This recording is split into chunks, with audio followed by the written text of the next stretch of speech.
तो फ्रेंड्स, आज हम बात करने वाले हैं कि अवेंजर्स एंड गेम में हमारे सुपर हीरोज की एज क्या थी। आपको सभी एवेंजर्स के नाम तो पता ही होंगे, लेकिन आपके फेवरेट हीरोज की उम्र क्या है ये शायद पता नहीं होगा। इसलिए अपने फेवरेट सुपर हीरो की उम्र क्या है जानने के लिए इस वीडियो को अंत तक देखते रहिए। Black window. तो पहले बात करते हैं ब्लैक विडो की। कैप्टन अमेरिका विंटर सोल्जर के इस सीन में अर्निम जोला का एआई ब्लैक विडो की बर्थ डेट को बताता है, जो कि है 1984, और ब्लैक विडो ने खुद को सैक्रिफाइस किया था अवेंजर्स एंड गेम में, और अवेंजर्स एंड गेम मूवी की टाइमलाइन थी 2023। इसलिए अब हम कैलकुलेट कर सकते हैं कि अवेंजर्स एंड गेम में ब्लैक विडो की उम्र थी 39। Bruce banner Hulk. तो द इनक्रेडिबल हल्क मूवी के स्टार्ट में कई सारे सीन्स फास्ट चल रहे होते हैं, और वहां पर एक ऐसा सीन आता है जिसे अगर आप बहुत ही स्लो करके देखो तो यहाँ पर ब्रूस बैनर की आईडी दिखाई जाती है, और उस आईडी पर बैनर की बर्थ डेट होती है दिसंबर 18, 1969। इसका मतलब कि एवेंजर्स एंड गेम में हमारे बैनर भाई साहब की उम्र 54 साल होती है। ये तो हुई बैनर की एज, क्योंकि बैनर के बर्थ के साथ हल्क का बर्थ थोड़ी ना हुआ था। ब्रूस बैनर ने खुद पर गामा रेडिएशन का एक्सपेरिमेंट 2005 में किया था, इसलिए कह सकते हैं कि हल्क का जन्म 2005 में ही हुआ था, और इस वजह से एंड गेम में हल्क की एज होती है 18। थॉर ने खुद की एज 1500 बताई थी अवेंजर्स इन्फिनिटी वॉर में, और अवेंजर्स इन्फिनिटी वॉर मूवी की टाइमलाइन 2018 की थी। इसलिए अब हम कैलकुलेशन कर सकते हैं कि थॉर का जन्म साल 518 में हुआ होगा, और 2018 में अगर थॉर की एज 1500 थी, इसलिए जाहिर सी बात है कि एंड गेम में थॉर की उम्र सिर्फ 5 साल ही बड़ी है। और अगर आपको ये फैक्ट नहीं पता है तो बता दो कि एसगार्डियंस ज्यादातर 5000 साल तक जीते हैं, लेकिन मुझे अभी भी ये लगता है कि थॉर की उम्र इतनी ज्यादा होने की वजह से थॉर को भी खुद की एज एग्जैक्टली पता नहीं होगी। स्पाइडरमैन।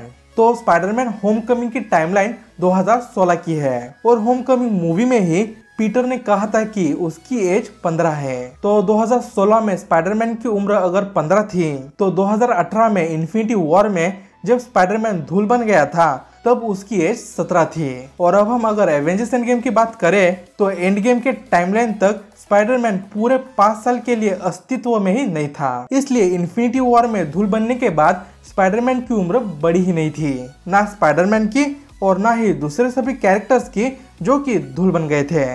Captain America. तो कैप्टन अमेरिका का जन्म हुआ था 1918 में, और इस वजह से 1918 से लेकर एंड गेम के एंड तक मींस 2023 तक कैप्टन की एज होती है 105। और captain America Avengers end game के एंड में टाइम ट्रैवल करके चले जाते हैं पेगी के पास। कैप्टन 2023 से टाइम ट्रैवल करके 1945 में ही गए होंगे पेगी के पास। तो फिर 1945 से कैप्टन ने वहीं पर पेगी के पास ही रहने का फैसला कर लिया, और उसके बाद 2016 के टाइम जब पेगी मर गई तब 2016 में से कैप्टन फिर से टाइम ट्रैवल करके अपने समय में आ गए। मतलब कि कैप्टन ने पेगी के साथ पास्ट में अपनी लाइफ के 71 साल बिताए, और इससे हम हिसाब कर सकते हैं कि एंड गेम में टाइम ट्रैवल करके जाने से पहले कैप्टन की एज 105 थी, प्लस 71 साल पेगी के साथ बिताए हुए अगर हम टोटल करें तो इन बूढ़े कैप्टन की उम्र होती है 176 ईयर्स। और अगर अभी भी आपको कैप्टन अमेरिका की एज से कोई कंफ्यूजन है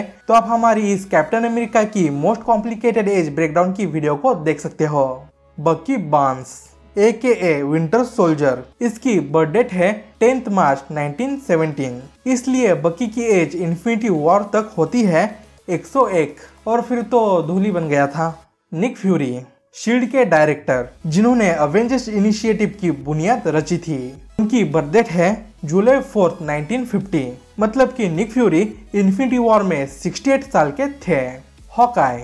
तो हॉकाई की एक फैमिली है, इसलिए शील्ड ने अपनी शील्ड फाइल्स में हॉकाई की पूरी इंफॉर्मेशन ऐड नहीं की हुई है, इसलिए हॉकाई की बर्थ डेट MCU में ठीक से रिवील नहीं की गई है। अब आप इस फोटो को देखिए, ये एक शील्ड फाइल की फोटो है, इसमें हॉकाई की बर्थ डेट दी हुई है, जिससे कि पता चलता है कि अवेंजर्स एंड गेम में हॉकाई की उम्र 52 साल है। लेकिन ये शील्ड फाइल रियल है या फेक ये मुझे मालूम नहीं है, लेकिन हॉकाई की इतनी बड़ी फैमिली है, इससे अंदाजा लगाया जा सकता है कि एंड गेम में हॉकाई की एज 52 के आसपास ही हो सकती है।